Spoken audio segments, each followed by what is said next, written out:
વડેશ્વર મહાદેવના મંદિરે દર્શન કરી આવો. બ્લોગમાં બનાવી રહેજો. તો ચલો તમને વડેશ્વર મહાદેવના પ્રાચીન મંદિરના દર્શન કરાવીએ.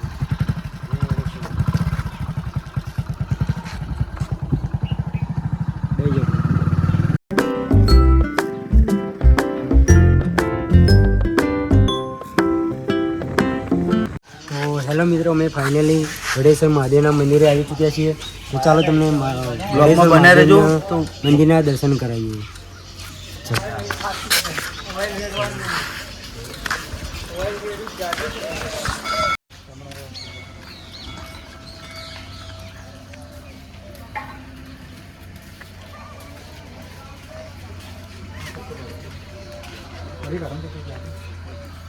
અહીંયા પણ મિત્રો ભાઈ ભક્તોની ભીડ હોય છે.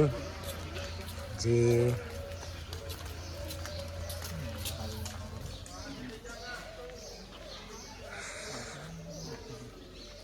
તો હેલો મિત્રો, અહીંયા શ્રાવણ મહિનામાં આખા માસમાં ભાઈ ભક્તોની બહુ જ ભીડ હોય છે.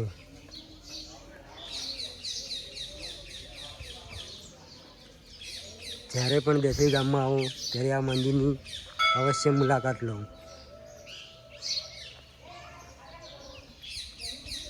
જય વડેશ્વર મહાદેવ.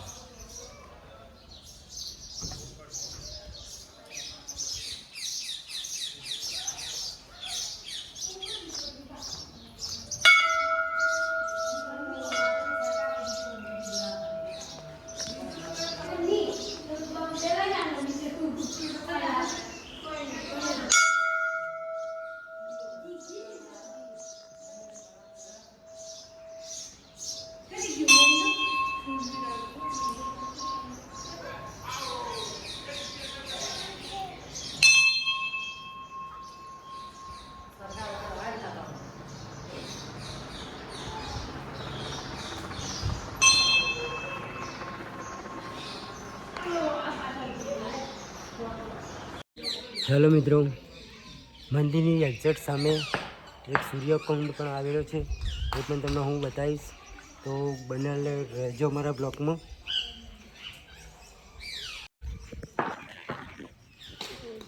આ સૂર્યકુંડ છે, તમે જોઈ શકો.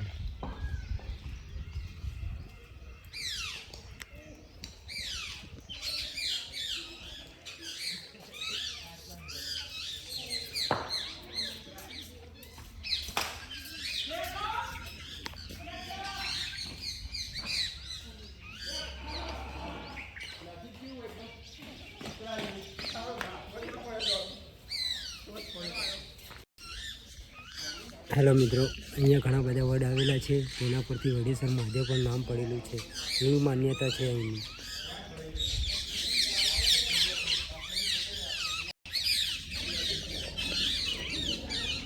હા, અમારા રાહુલભાઈ, કરણભાઈ, આ હું. તો ચાલો મિત્રો, એનાથી થોડા આગળ જઈને પાંચ પાંડવના મંદિર બતાવીએ. બ્લોકમાં બનાવ્યા રહું.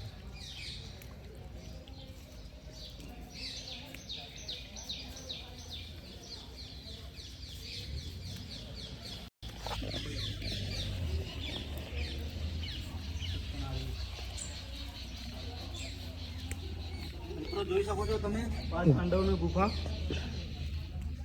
તો મિત્રો જોઈ શકો છો, અહીંયા બોર્ડ ઉપર પણ લખેલું છે કે પાંચ પાંડવોની ગુફાઓ. તો ચાલો જોઈએ.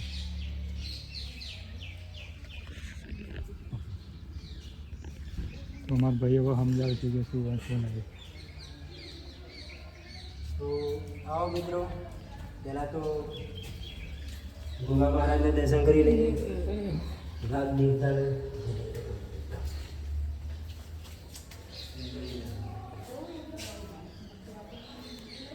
और पांडवों से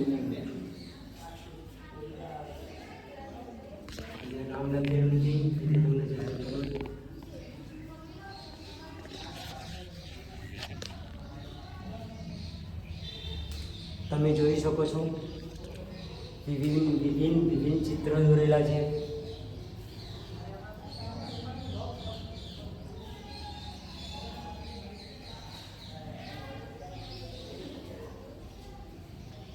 બોલો કે રામ. મિત્રો આપણે જોઈ લો પોચ પાંડવની આ ગુફા. તો મિત્રો અહીંયાનું લોકેશન એકદમ મસ્ત હ. તમે પણ આવો, ફોટા વિડીયો ઉતારવો હોય. મિત્રો હવે દર્શન કરી લીધા છે ને દર્શન કરીને નીકળીએ ઘર તરફ બાબા. હા ભાઈઓ તો ચો જવાનું વિચાર ડાયરેક્ટ ઘેર. અમારા બ્લોકમાં બન્યા રહેજો ને હવે અહીંયાથી અમે ઘરે જઈ રહ્યા છીએ. હા એકદમ તડકો મસ્ત કાઢ્યો. એકદમ મસ્ત લોકેશન હો સરપંચ. મિત્રો આપણે દર્શન કરીને ઘેર આવી જાય તો વ્લોગ સારો લાગે તો આપણે વ્લોગને લાઈક કરો, શેર કરો, સબસ્ક્રાઈબ કરો. જય માતા.